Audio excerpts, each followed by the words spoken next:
Gama Cendana, podcast Gama Cendana teman-teman. Perkenalkan kembali, saya Saada yang akan menjadi host dalam bincang-bincang santuy kali ini dan beberapa menit ke depan. Nah teman-teman, sebelumnya kita sudah kedatangan mas-mas yang ganteng-ganteng, dan kali ini saya senang banget karena kedatangan mbak-mbak yang cantik jauh-jauh loh. Ini kalau teman-teman tahu asal daerahnya ini jauh banget teman, tapi emang deket sih, kebetulan lagi di Jogja gitu teman-teman. Nah teman-teman, seperti biasanya disclaimer kalau teman saya ini juga masih mahasiswa. Jadi apapun yang akan disampaikan oleh teman saya ini adalah berdasarkan pengalaman pribadi teman saya teman-teman. Jadi kalau ada hal yang mungkin teman-teman mikirnya kok kayak gini banget anak-anak di fakultas ini gitu, mohon pengertiannya kalau ini cuma berdasarkan pengalaman pribadi teman saya. Nah teman-teman pasti udah penasaran banget kan kita kedatangan siapa, dari mana, jurusan apa. Oh jurusannya teman-teman pasti udah tahu lah ya, di linknya di bawah judulnya ya kan. Nah langsung aja ya teman-teman, selamat datang Mbak, selamat datang di bincang-bincang santuy bareng Gama Cendana ya. Kita seperti biasanya ya Mbak, kita punya top 5 pertanyaan yang kita kumpulkan dari survei kecil-kecilan oleh teman-teman kita di belakang ini. Ada 5 pertanyaan pokok yang akan kita tanyakan kepada Mbak yang datang kali ini sebagai tamu gitu ya kan. Nah yang paling pertama kita mau kenalan dulu nih teman-teman sama Mbak ini. Mungkin boleh disebutkan namanya, asalnya, terus juga fakultas apa, prodi apa gitu ya kan. Monggo silahkan. Oke, makasih Kak. Halo teman-teman, perkenalkan nama saya Ineta Maria Uleng. Teman-teman biasanya menyapa saya dengan panggilan Ineta. Oke. Kemudian untuk fakultas, saya dari Fakultas Hukum. Fakultas Hukum. Iya. Wow. Jadi dulu S1-nya juga di UGM, Fakultas Hukum. Okay. Kemudian sekarang sedang menempuh pendidikan Magister Notariatan di Wow, Fakultas yang sama. keren banget teman-teman. Iya teman-teman, jadi sebelumnya kita kedatangan adik-adik S1 yang barusan semester 1, 2, 3 gitu ya kan. Kalau ini kita udah punya suhunya nih teman-teman, suhunya ya. Tapi ya kalau ini juga sebenarnya mahasiswa teman-teman, mahasiswa semester 1 tapi di jenjang magister teman-teman. Nah Mbak Neta, boleh nggak ya kalau ini mungkin sedikit diceritain gitu, gimana sih perasaannya dulu waktu pertama kali masuk UGM, dan waktu itu Mbak Neta masuknya jalur apa, terus juga ini kan Mbak Neta ada dua nih, S1 maupun S2-nya. Mungkin boleh lah ya dibagi pengalamannya gimana perasaannya waktu masuk jadi S1 dan di S2 gitu. Oke, kalau dulu pertama kali dapat berita masuk UGM, ya tentu saja senang, excited karena selain itu juga cita-cita saya itu juga sebenarnya dari kecil ya pengen masuk UGM. Dari kecil? Oh my god, dari kecil umur dari berapa? kelas 3 SD. Kelas 3 SD teman-teman, kelas 3 SD. 3 SD itu saya ngapain? Saya kayaknya masih mainan lumba, belum ada kepikiran kuliah teman-teman. SMP aja belum ada, Mbak Neta udah kepikiran masuk UGM. Oh my god. Bukan itu karena ibu sih, mama saya itu dulu juga alumni UGM, kagak jadi pengen diceritain UGM kayak gimana, terus Jogja kayak gimana, jadi saya juga tertarik gitu. Sekeluarga UGM dan nanti sekeluarga keagama teman-teman. Ini informasi aja teman-teman, UGM itu selain kepanjangannya adalah Universitas Gadjah Mada, singkatan atau kepanjangan yang lainnya adalah Universitas Gudang Mantu teman-teman. Nah ini nih buktinya ya, udah sekeluarga keagama, anaknya juga keagama ya. Oh my god, itu menarik banget teman-teman. Kita bakalan ngobrol lebih lanjut tentang itu. Nah Mbak Neta dulu masuk di UGM jalur apa tuh Mbak? Kemarin masuk UGM pas S1-nya SBMPTN. Oke, SBMPTN. Wah berarti kayak teman yang sebelumnya. Ini emang anak-anak yang masuknya adalah orang-orang terpilih dari sekolahnya teman-teman. SNMPTN keren banget. Kalau S2-nya SBM. SBM juga susah banget guys. Tahu nggak sih soalnya sampai orang-orang pada bimbel gitu, bimbel bertahun-tahun untuk masuk UGM. Oke. Oh iya benar teman-teman. Jadi ini kita kan tadi ini ya skip ya teman-teman asalnya. Jadi mumpung Mbak Neta ingat juga ya teman-teman, monggo nih diperkenalkan. Oh iya teman-teman, juga lupa disampaikan kalau ini adalah anggota dari organisasi mahasiswa daerah Nusa Tenggara Timur di UGM. UGM atau yang biasa dikenal dengan Gama Cendana. Nah, monggo, asalnya dari mana Mbak Neta? Saya asalnya dari Kabupaten Nagekeo, Provinsi Nusa Tenggara Timur. Oke, Kabupaten Nagekeo. Pernah dengar nggak teman-teman Kabupaten Nagekeo? Atau ini barusan pertama kali ya? Nggak apa-apa, tenang, saya juga jarang kok mendengarnya. Enggak kok, nggak bercanda. Mana dia saya anaknya saya nggak tahu Nagekeo itu emang nggak ada akhlak gitu ya kan?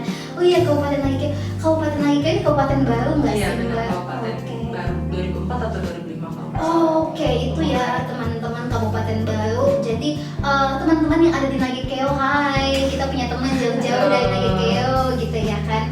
Oke, nah boleh nggak ya Mbak nanti dilanjutkan lagi ya, kita lanjutin lagi terkait gimana sih tadi kan masuk UGM melalui SBMPTN. Kalau magisternya masuknya juga ujian mandiri atau gimana sih kalau untuk masuk magisternya? Ya kalau untuk magister di UGM sendiri bentukannya ujian mandiri, itu ada gelombang 1 sama gelombang 2. Waktu itu saya ikut yang gelombang 1 ya kalau nggak salah. Di awal tahun 2022 kemarin. Sama, begitu lulus juga excited, bahagia karena ya namanya udah nyaman sih sebenarnya sama UGM. Betul, Iya. udah kayak rumah sendiri ya Mbak ya. Nyaman Oke. juga di Jogja, jadi ya udah UGM lagi. UGM lagi ya tenang Mbak. Ini kita juga sama kok Mbak. Oh iya teman-teman, sebagai informasi Mbak ini masuk magisternya juga ini loh teman-teman dari dapat beasiswa nggak sih Mbak? Keren banget. Beasiswa apa sih Mbak kalau boleh tahu? Kemarin dapat beasiswa LPDP. Oh my god, beasiswa LPDP teman-teman. Tahu nggak sih LPDP itu adalah salah satu beasiswa paling keren, paling sultan, paling mantap banget di Indonesia ya teman-teman. Mantap banget, apalagi ini bisa lulus ya Mbak. Berarti ini adalah salah satu putri terbaik dari Provinsi Nusa Tenggara Timur gitu teman-teman.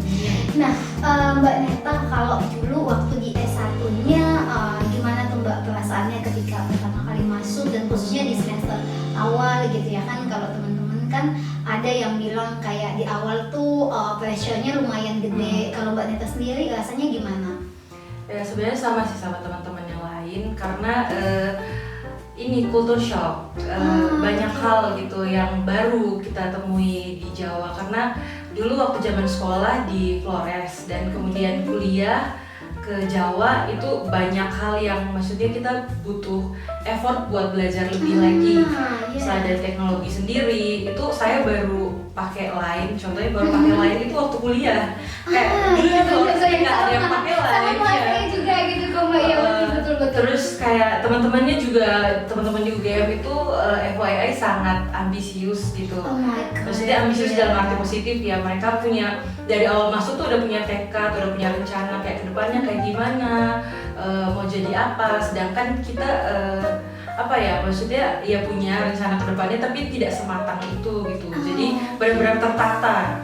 Iya juga sih, benar, rata-rata teman-teman banyak sih yang ngaku kalau ketika pertama kali masuk tuh rasanya kayak jalan tanda petik insecure gitu sama teman-teman yang kayak kelihatannya udah keren banget dan udah prepare dari jauh-jauh hari untuk masuk UGM gitu ya. Oke, nah Mbak Neta ada nggak sih pengalamannya Mbak Neta ketika masuk UGM yang Mbak Neta rasanya tuh kayak wow banget gitu atau malah jadi kayak ya ampun kok gini banget sih, nggak sesuai ekspektasi gitu, ada nggak? Kalau wow banget itu sih balik lagi ke ini ya, gimana anak-anak di UGM tuh tekun banget gitu. Bahkan kita difasilitasi dengan misalnya ada kelompok-kelompok belajar, seperti sebelum ujian ada yang namanya belajar bersama mahasiswa, itu biasanya di Fakultas Hukum difasilitasi dengan itu.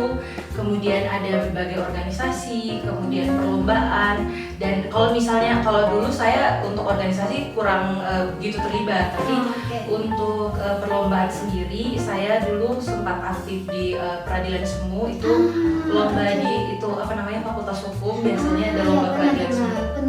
Iya, jadi modelnya itu seperti kita ngerjain kasus seperti aparat penegak hukum lainnya, kayak ada yang jadi jaksa, hakim, polisi. Wow, udah kayak di dalam Korea gitu ya, keren banget. Iya, Emang main peran, tapi ada isinya gitu. Kita harus memecahkan kasusnya, gimana alurnya dan sebagainya kayak gitu. Nah di situ kita benar-benar ditekankan bahwa kita tuh gabung ikut lomba, nggak cuma niat untuk kayak enggak, saya kesini cuma mau belajar, nggak boleh. Kita tuh benar-benar ditekanin kalau kamu mau ikut lomba itu kamu harus punya mental juara. Oh my god, gila. Iya, jadi kayak kalau dibilangin sampai kayak kating aku ada yang bilang kalau mau belajar di kelas aja, jangan ikut lomba gitu. Iya, segitunya ya. Iya, kayak biar kita punya visi misi yang sama gitu loh dari awal, bahwa kalau emang pengen juara semuanya harus pengen juara kayak. Wow, keren banget. Gila, emang fakultas hukum gitu ya teman-teman. Emang udah dari fondasinya tuh udah sekuat itu teman-teman ternyata ya. Itu ini enggak Mbak, apakah itu sejalan dengan kayak modelnya PKM gitu atau beda? PKM nih kayak gimana? Pekan kreativitas mahasiswa yang biasanya kayak ikut lomba di tingkat nasional gitu. Iya, jadi kalau untuk peradilan semu sendiri itu ada yang tingkat internal untuk Fakultas Hukum UGM sendiri, kemudian ada yang tingkat nasional juga. Ya, dan kalau untuk di tingkat fakultas biasanya dia diadakan dari dekanat, sedangkan untuk yang di nasional itu tergantung kita ikut dari kampus mana. Ada dulu saya ikutnya yang di Universitas Airlangga waktu itu. Oh bisa gitu ya, tergantung ikutnya yang dari universitas mana gitu ya? Iya, biasanya kampusnya tuh membuka pendaftaran untuk perlombaan peradilan semu nasional. Nanti berbagai kampus di Indonesia bakal apply untuk ikut lomba tersebut. I see, keren, so cool teman-teman.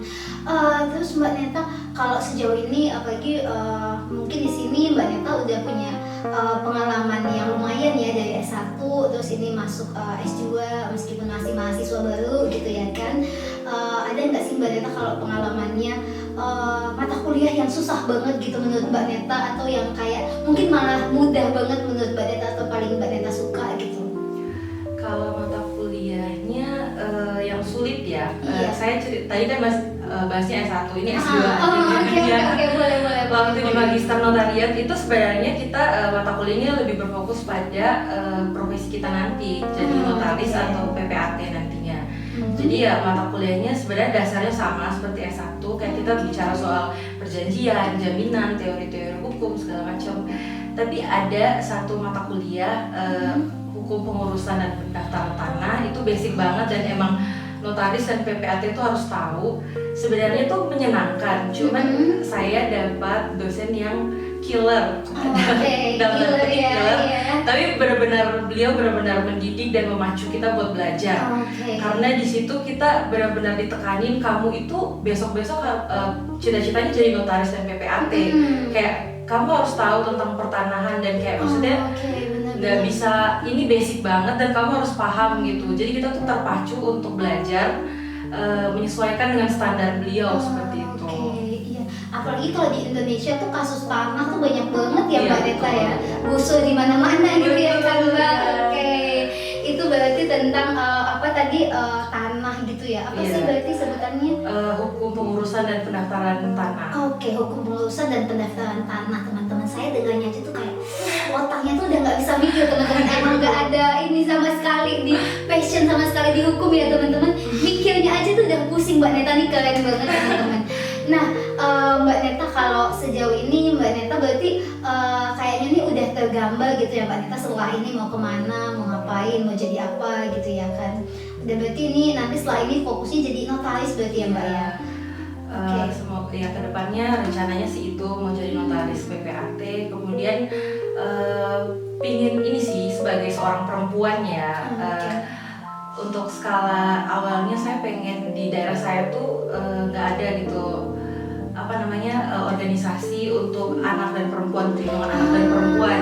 Sedangkan makin kesini tuh makin banyak dan makin pokoknya makin marak kasus-kasus kayak pelecehan, kemudian anak-anak tuh kurang, bahkan kayak hal-hal dasar seperti pokoknya hal-hal terkait sex education gitu masih sangat kurang di daerah kita. Jadi itu mungkin menurut saya mungkin itu yang menjadi salah satu penyebab mengapa tingginya kasus pelecehan dan lain-lain seperti itu. Jadi pengennya sih bisa juga berkontribusi di bagian itu ya, entah kayak bikin yayasan atau organisasi atau apapun di daerah. Berarti ini sepertinya kalau kemarin lolos LPDP kayaknya itu adalah salah satu alasannya gitu ya. Soalnya di LPDP kan ditanya kayak mau kontribusi apa, ya salah satunya itu. Gitu. Ya, jadi buat teman-teman yang pengen daftar LPDP boleh tanya-tanya. teman-teman gitu ya. Kita udah ada narasumbernya langsung, boleh kalau mau tanya-tanya nanti ya teman-teman. Nah oke Mbak Neta, Mbak Neta boleh nggak ya dikasih sedikit tips atau mungkin pesan nih buat adik-adik kita yang akan masuk di Fakultas Hukum UGM baik S1 atau mungkin S2, monggo senyamannya Mbak Neta aja, mereka harus prepare apa aja nih dari sekarang? Kalau untuk masuk ke Fakultas Hukum, sebenarnya bukan cuma Fakultas Hukum sih, semua fakultas sebenarnya sama aja. Pesan saya yang pertama, sedini mungkin ditentukan kayak pengen masuk fakultas apa, kemudian digali lebih dalam lagi kayak di situ bakal belajar apa aja gitu. Karena ini persaingan itu tadi, kalau kita bicara soal persaingan di Jawa dan juga di Flores, kita bakal butuh effort yang besar untuk menyesuaikan. Kayak anak-anak di sini sebelum SBMPTN tuh kayak ada yang teman-teman saya udah 1 tahun sebelumnya atau beberapa tahun sebelumnya ikut les buat SBMPTN. Sedangkan mungkin kita kayak kelas 3 SMA aja masih mikir, ya saya dulu juga sama kayak kelas 3 SMA belum hukum kali ya, gitu. Kayak kurang prepare, jadi itu benar-benar harus dipikirkan dengan matang. Kemudian kita harus karena di sini butuh adaptasi yang cukup besar, kita juga perlu jadi pribadi yang adaptif dan juga ini sih kayak jangan malu bertanya. Benar banget tuh Mbak Neta, ya betul-betul. Oke Mbak Neta, itu pengalaman dari Mbak Neta sendiri ya teman-teman. Itu adalah gambaran perjalanan Mbak Neta dari S1 sampai S2 sekarang. Mbak Neta, terima kasih banyak atas boleh banget Mbak Neta, boleh silakan titip pesannya sebanyak-banyaknya. Iya, monggo boleh. Jadi itu kayak balik lagi ngomong soal sebenarnya ini sih kayak concern saya tentang cita-cita dan lain-lain. Kan teman-teman di luar sana yang mungkin pengen banget masuk UGM, kemudian entah jurusan hukum atau apapun itu, mulai explore diri, mulai mempersiapkan diri, dan untuk nantinya kalau teman-teman ada yang di tahun depan udah lolos jadi maba, sebisa mungkin jangan jadi mahasiswa kupu-kupu istilahnya, kuliah pulang itu jangan, karena nggak semua orang tuh punya kesempatan untuk berkuliah di UGM kemudian masuk di fakultas kalian. Ada ratusan orang, mungkin ribuan orang di luar sana yang pengen juga punya kesempatan yang sama seperti kalian. Betul. Jadi sebisa mungkin explore kemampuan diri, coba hal-hal baru, hal-hal yang positif, kemudian membangun relasi karena itu penting juga buat nanti kerjaan dan lain-lain. Kemudian ya itu sih pesan saya, karena kita di sini, Kak Nur, saya, teman-teman di Gama Cendana, apa yang kita raih hari ini semoga bisa jadi inspirasi buat adik-adik ke depan. Untuk bisa bermimpi lebih jauh gitu. Karena kayak mereka pasti bakal ngeliat, oh kakak saya bisa seperti ini, kayaknya saya punya harapan buat bisa kayak gitu. Ya seperti itu. Gitu. Ini sangat inspiratif sekali ya teman-teman, sudah kelihatan ya teman-teman, mahasiswa magister UGM LPDP ini kelihatan teman-teman, luar biasa sekali. Makasih banyak ya Mbak Neta udah datang. Teman-teman kalau teman-teman mau tanya-tanya lebih lanjut tentang Fakultas Hukum UGM, tentang LPDP, tentang Magikeo juga boleh banget. Silahkan sampaikan di kolom komentar atau feel free DM Instagram Gama_Cendana atau Facebooknya Gama Cendana. Teman-teman monggo aja, kita tunggu pesan dari teman-teman, feel free aja ya teman-teman. Dan jangan lupa tetap stay tune di podcast dan Bincang Santai bareng Gama Cendana. Thank you Mbak udah datang. Thank you ya. See you teman-teman.